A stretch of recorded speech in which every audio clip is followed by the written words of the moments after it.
Communiqué numéro 073 du gouvernement de la transition. Le gouvernement de la transition a le regret d'informer l'opinion que, dans la nuit du 31 mars au 1er avril 2025, un drone des forces armées et de sécurité de la République du Mali, immatriculé TZ98D, s'est écrasé sur le territoire national à Tinzawaten, cercle d'Abébara, région de Kidal. L'épave a été localisée précisément dans une zone dont les coordonnées géographiques sont les suivantes.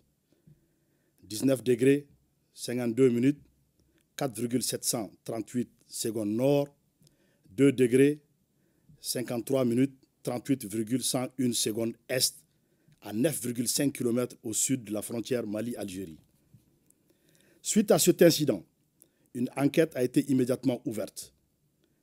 Des résultats de l'investigation préliminaire, les points suivants méritent d'être évoqués. La liaison a été perdue avec l'appareil dans une position située sur le territoire malien et dont les coordonnées géographiques sont les suivantes.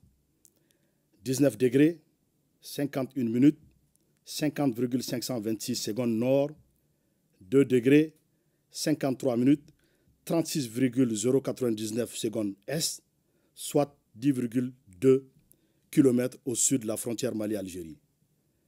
La distance entre le point de rupture de liaison avec l'appareil et le lieu de localisation de l'épave est de 441 mètres. Ces deux points sont tous situés sur le territoire national.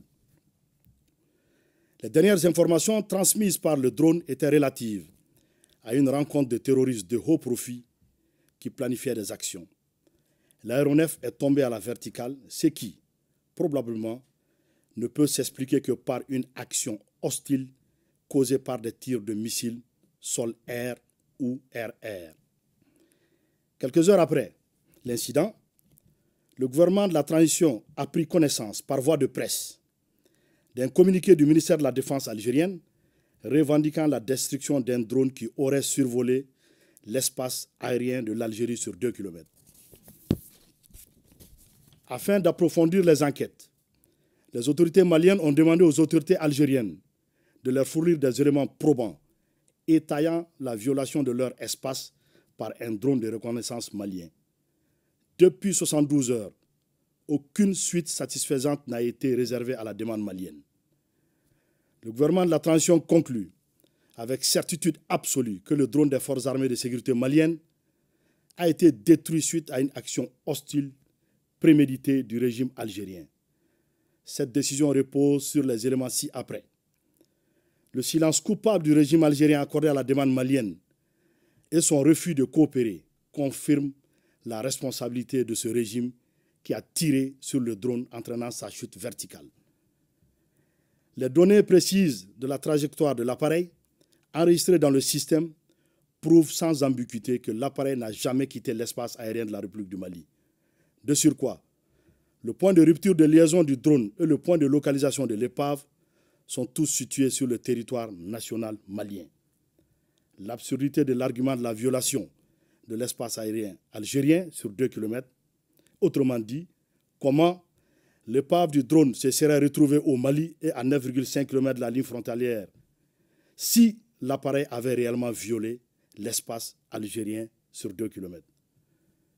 Face à la gravité de cet acte d'agression inédit dans l'histoire des relations entre le Mali et l'Algérie, le gouvernement de la transition condamne avec la dernière rigueur cette action hostile, inamicale, condescendante des autorités algériennes, dont le chef de l'État affirmait récemment à Mondovision que, je le cite, 90% des solutions maliennes se trouvent en Algérie.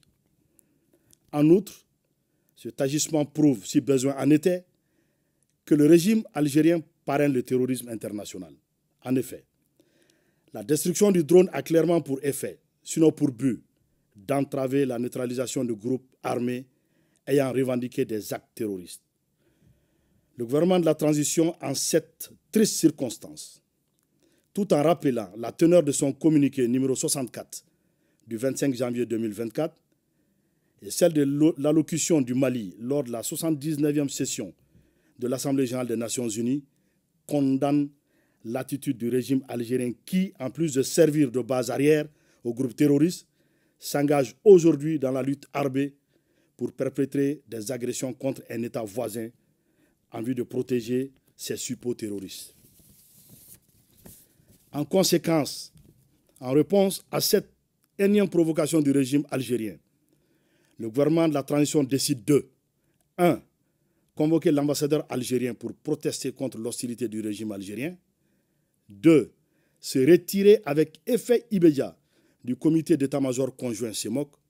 3. Porter plainte devant des instances internationales contre le régime algérien pour acte d'agression. Aussi, le gouvernement de la transition fait remarquer que cette agression flagrante du régime algérien contre le Mali est en contradiction avec la participation effective de la République du Mali à la guerre pour l'indépendance de l'Algérie pour soutenir le Front de Libération Nationale, FLN. Enfin, il demande au régime algérien, exportateur de terrorisme, de cesser d'être une menace à la paix et à la sécurité régionale, puis d'adopter un comportement responsable visant à promouvoir la paix et le développement.